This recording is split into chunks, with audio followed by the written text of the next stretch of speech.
संदेवताय नमः, बालकृष्णाय नमः, राधे कृष्णाय नमः, सिद्धिविनायकाय नमः। श्रीमद्भागवत राजोवाच यो ह वाहि बहुविधा महाभागवत तवाभियतम् अपरोक्षेण वत्सा जीवलोक भवाद्वा स ह्यारामनिशया कल्पित विशो नाजसतोपन्न लोक समाधिगम अथ तदेवेदुगमम समवेतानुकल्पेन दृष्टामत्ति। राजा परीक्षित ने कहा, महाभागवत मुनिश्रेष्ठ, आप परम सन विद्वान हैं। आपने रूपादि के द्वारा अप्रत्यक्ष रूप से जीवों के जिस संसार रूप मार्ग का वर्णन किया, उस विषय की कल्पना विवेकी पुरुषों की बुद्धि ने की है। वह अल्प बुद्धि वाले पुरुषों को समझ में सुगमता से नहीं आ सकता। अतः मेरी प्रार्थना है कि इस दुर्बोध विषय को रूप का स्पष्टीकरण करने वाले शब्दों से खोलकर समझाइए। इति श्रीमद्भागवते महापुराणे पारमहंस्यां सहितां पंचम स्कंदे त्रयोदशोऽध्यायः। हरे राम राम राम हरे हरे, हरे कृष्ण कृष्ण कृष्ण हरे हरे। श्री कृष्ण शरणं मम, श्री कृष्ण शरणं मम, श्री कृष्ण शरणं मम, श्री कृष्ण शरणं मम, श्री राधा शरणं मम, श्री राधा शरणं मम, श्री राधा शरणं मम, श्री राधा शरणं मम। अथ चतुर्दशोऽध्यायः। भवा टीवी का स्पष्टीकरण। स उवाच य एष देहात्मानीनां सतदिगणो विशेष विकल्पत्त कुशला समार निपत विद्विद देहाविलित भोगयो संयोग ध्यान सिंसरानुभवस्य दारभूतेन शशिधरवर्गेण तसिमदाधर्व दसुगमेव धनापतित ईश्वरस्य भगवतो विष्णो वर्षितर्णया माया जीवलोकयमो यथा वर्णसार्थो तत्परम स्वेधान निषद्ध कर्मानुभवम संसानवद्दिश्वेतमायां संसारटवयां गतो नाद्यापि विफल बहुप्रतियोगो हस्ततोपाशमशमनि हरिगुर्नो चरणारविंद मधुकर्णारोपदिवरोन्दे यस्यामुह वा एते षडिश्रयातमानम कर्मणा दस्य एव ते। श्री सुखदेव जी कहते, राजन, देहाभिमानी जीवों के द्वारा सत्वादि गुणों के भेद से शुभ अशुभ और मिश्र तीन प्रकार के कर्म होते रहते हैं। उन कर्मों के द्वारा ही निर्मित नाना प्रकार के शरीरों के साथ होने वाले जो संयोग और वियोगादि रूप अनादि संसार जीव को प्राप्त होता है, उसके अनुभव के 6 द्वार है।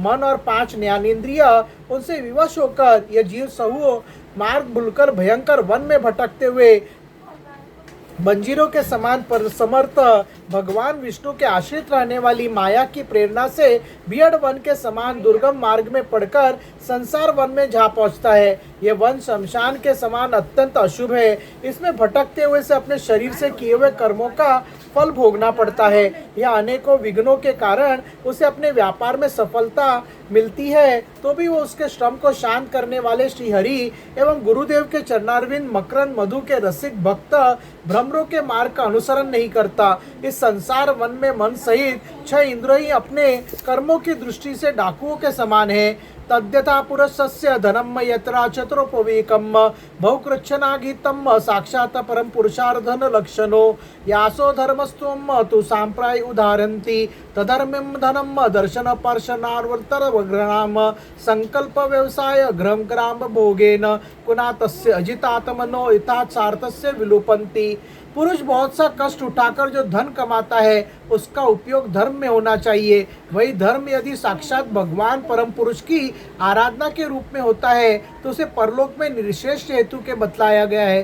किंतु जिस मनुष्य का बुद्धि रूप सारथी विवेकहीन होता है और मन वश में नहीं होता, उसके उस धर्म उपयोगी धन को ये मन सहित 6 इंद्रियां देखना, स्पर्श करना, सुनना, स्वाद लेना, सूंघना, संकल्प विकल्प करना और निश्चय करना, इन वृत्तियों के द्वारा गृहस्थोचित विषय भोगों में फंसाकर उसी प्रकार लूट लेती है जिस प्रकार बेईमान मुखिया का अनुगमन करने वाले एवं असावधान बंजीरों के दल का धन चोर डाकू लूट ले जाते हैं।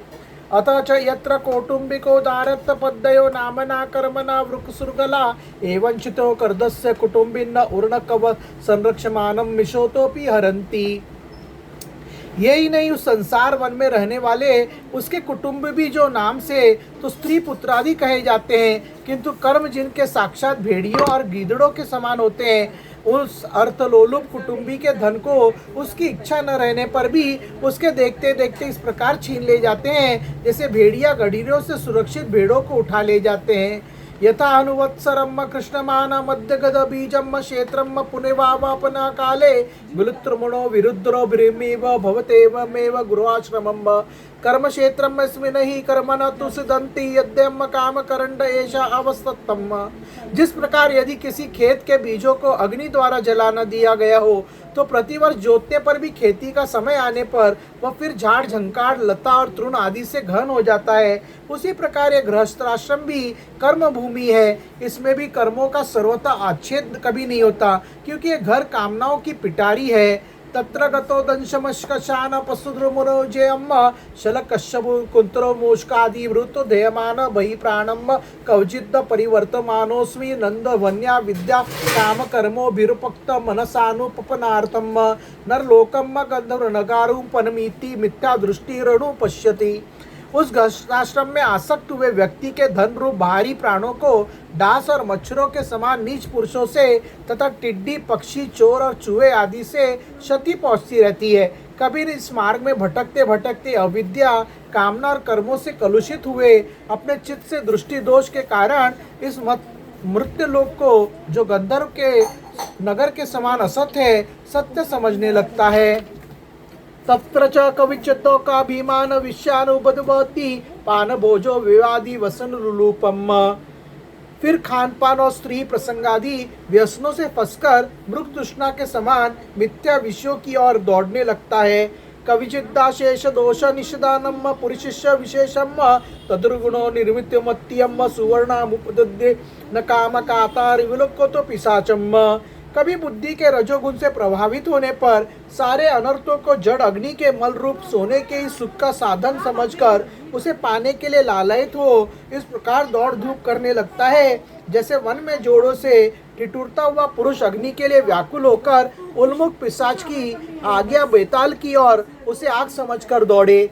कविचिच्च वातमुपया प्रमदोस्वरोप्त सतकाल रजसा रजनीभूत युवासुधु मर्यादो रजस्वलोक्षेपी दिग्देवता अतिरजस्वलो वर्तिन विजानती। कभी बवंडर के समान आंखों में धूल झोंक देने वाली स्त्री गोद में बैठा लेती है तो तात्काल रागध सा होकर सत्पुरुषों की मर्यादा का भी विचार नहीं करता।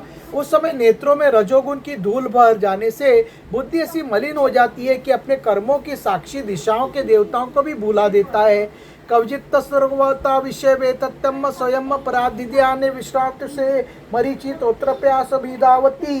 कभी अपने आप ही एकाध बार विषयों का मिथ्यात्व जान लेने पर भी अनादिकाल से देह में आत्मबुद्धि रहने से विवेक बुद्धि नष्ट हो जाने के कारण उन मरु मरीचि के तुल्य विषयों की ओर ही फिर दौड़ने लगता है। कवचित् दुलुक्षलाशी वदनो पुरुष भ्रष्टाचो क्षम प्रत्यक्षम परोक्षम वारी पुरजाकुलमृतासु वित्त कर्ण मूल हृदयम। कभी प्रत्यक्ष शब्द करने वाले उल्लू के समान शत्रुओं की और परोक्ष रूप से बोलने वाले झिंगुरों के समान राजा की अति कठोर एवं दिल को दहला देने वाली डरावनी डांट डपट से इसके कान और मन को बड़ी व्यथा होती है। स यदा दुर्गद पूर्व स्कृत सदाकार सकारक तुंड भावन उपलता विशोध पान बुद्धुभ्रा शून्य द्रविणा जीवन मृतान स्वयं जीवन मुनियमान उपादवती। पूर्व पुण्यशीन हो जाने पर यह जीवित ही मुर्दे के समान हो जाता है और जो कारस्कर एवं काकतुंड आदि जहरीले फलों वाले पाप वृक्षों इसी प्रकार की दूषित लताओं और विषैले कुओं के समान है तथा जिनका धन इस लोक और परलोक दोनों के काम में नहीं आता और जो जीते हुए भी मुर्दे के समान है उन कृपण पुरुषों का आश्रय लेता है। एकादशत प्रसंगानि विकृतामादिकृष्णोत्रम सकलन्न वधुभेयतोपि दुग्धम पाखंडम अभियाति। कभी असत पुरुषों के संग से बुद्धि बिगड़ जाने के कारण सूखी नदी में गिरकर दुखी होने के समान इस लोक और परलोक में दुख देने वाले पाखंड में फंस जाता है। यदा तु प्रबाध्यान्धय आत्मने नोपनमत्ति तदा ही पुत्र पुत्र महर्षति पुत्र पुत्रानवास खलु भक्ष्यति। जब दूसरों को सताने से उसे अन्न भी नहीं मिलता तब अपने सगे पिता पुत्रों को अथवा पिता या पुत्र आदि का एक तिनका भी जिनके पास देखता है उनको फाड़ खाने के लिए तैयार हो जाता है। कवचादिशाद्य गृहम दावि प्रत्यार्थ विधुरो विशुष्कोर्धर्कम शोका गिग्ना दहमानो भृशम निर्वेतुपगच्छति। कभी दावनल के समान प्रिय विषयों से शून्य एवं परिणाम ने दुखमय घर में पहुंच जाता है तो वहाँ इष्ट जनों के वियोग आदि से उसके शोक की आग भड़क जाती है। उससे संतप्त होकर वह बहुत ही खिन्न होने लगता है। कवचिल्ला विशद वित्राचल वृक्ष रक्षा उपराति प्रियतम मधनासु मृपृतकम इव विगच जीव लक्षणे अस्ते। कभी दावनल के समान प्रिय विषयों से शून्य, कभी काल के समान भयंकर राजकुल रूप राक्षस इसके परम प्रिय धन रूप प्राणों को हर लेता है तो मरे हुए के समान निर्जीव हो जाता है। कदाचिनोरोत्तरोतो पगत मित्र पिता महामध्य सदत्ति स्वप्न निर्वित लक्षण मनुभवती। कभी मनोरथ के पदार्थों के समान अत्यंत असत पितामह आदि संबंधों को सत्य समझकर उनके सहवास से स्वप्न के समान क्षणिक सुख का अनुभव करता है। कवचित दग्र आश्रम कर्म चोदिना भित्रा गिरणाम रुक्षमानो लोक्य व्यसनकर्षित मनाम कंटकर्षकरा क्षेत्रम प्रविशन्निव सिद्धति। गृहस्थाश्रम के लिए जिस कर्म विधि का महान विस्तार किया गया है उसका अनुष्ठान किसी पर्वत की कड़ी चढ़ाई के समान ही है। लोगों को उस और पर्वत देखकर उनकी देखा देखी जब यह भी उसे पूरा करने का प्रयत्न करता है तब तरह तरह की कठिनाइयों से क्लेशित होकर कांटे और कंकड़ों से भरी भूमि में पहुंचे हुए व्यक्ति के समान दुखी हो जाता है। कवचित दूसेन काय भितर्वीरा घृत सासरम स्वकुटुंबाय क्रुधत्ति। कभी पेट की असह्य ज्वाला से अधीर होकर अपने कुटुंब पर ही बिगड़ने लगता है। स एव पुनर्यत्र गृहत्रोन्दे तमसि मगनम शून्यारण्ये वैवशेवते मानित किंचन द्वेद शव इवापविदम। फिर जब निद्रा रूप से अजगर के चंगुल में फंस जाता है तब अज्ञान रूप घोर अंधकार में डूबकर सूने वन में फेंके हुए मुर्दे के समान सोया पड़ा रहता है। उस समय इसे किसी बात की सुधि नहीं रहती है। संदेवताय नमः। श्री राजा रामचंद्राय नमः। श्री सियावर रामचंद्र की जय। पवनसूत नमः। बजरंग बली नमः। राधे कृष्ण नमः। श्री पार्वती नमः। गणपति नमः। मंगलमूर्ति नमः। सिद्धिविनायकाय नमः। नंदीश्वर नमः। विठ्ठल रखमाई नमः। विष्णु देवता नमः। गरुड़ देवता नमः। मत्स्य देवता नमः। साई बाबा नमः। विष्णु देवी माता नमः। तिरुपति बालाजी नमः। मुंबा देवी माता नमः। एकवीरा माता नमः। जीवदानी माता नमः। सप्तशृंगी माता नमः। तुलजा भवानी माता नमः। कुलदेव बाबा नमः। कुलदेवी माता नमः। भारत माता नमः। संदेवता नमः। दत्तात्रेय नमः। स्वामी समर्थ नमः। संदेवताय नमः।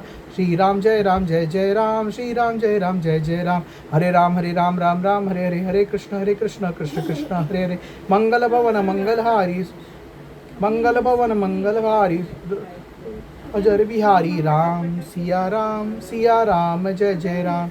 रघुपति राघव राजा राम पतित पावन सीताराम। वक्रतुंड महाकाय सुरकोटि समप्रभ निर्विघ्नं कुरुं देव सर्वकार्येषु सर्वदा। ओम भूर्भुवस्व तत्सवितुर्वरेण्यं भर्गो देवस्य धीमहि धियो यो न प्रचोदयात्। सनंतकोटि ब्रह्मांड नायक ओम राजाधिराज योगीराज परब्रह्म श्री सच्चिदानंद सद्गुरु साईनाथ महाराज की जय। ओम नमो भगवते वासुदेव नमः।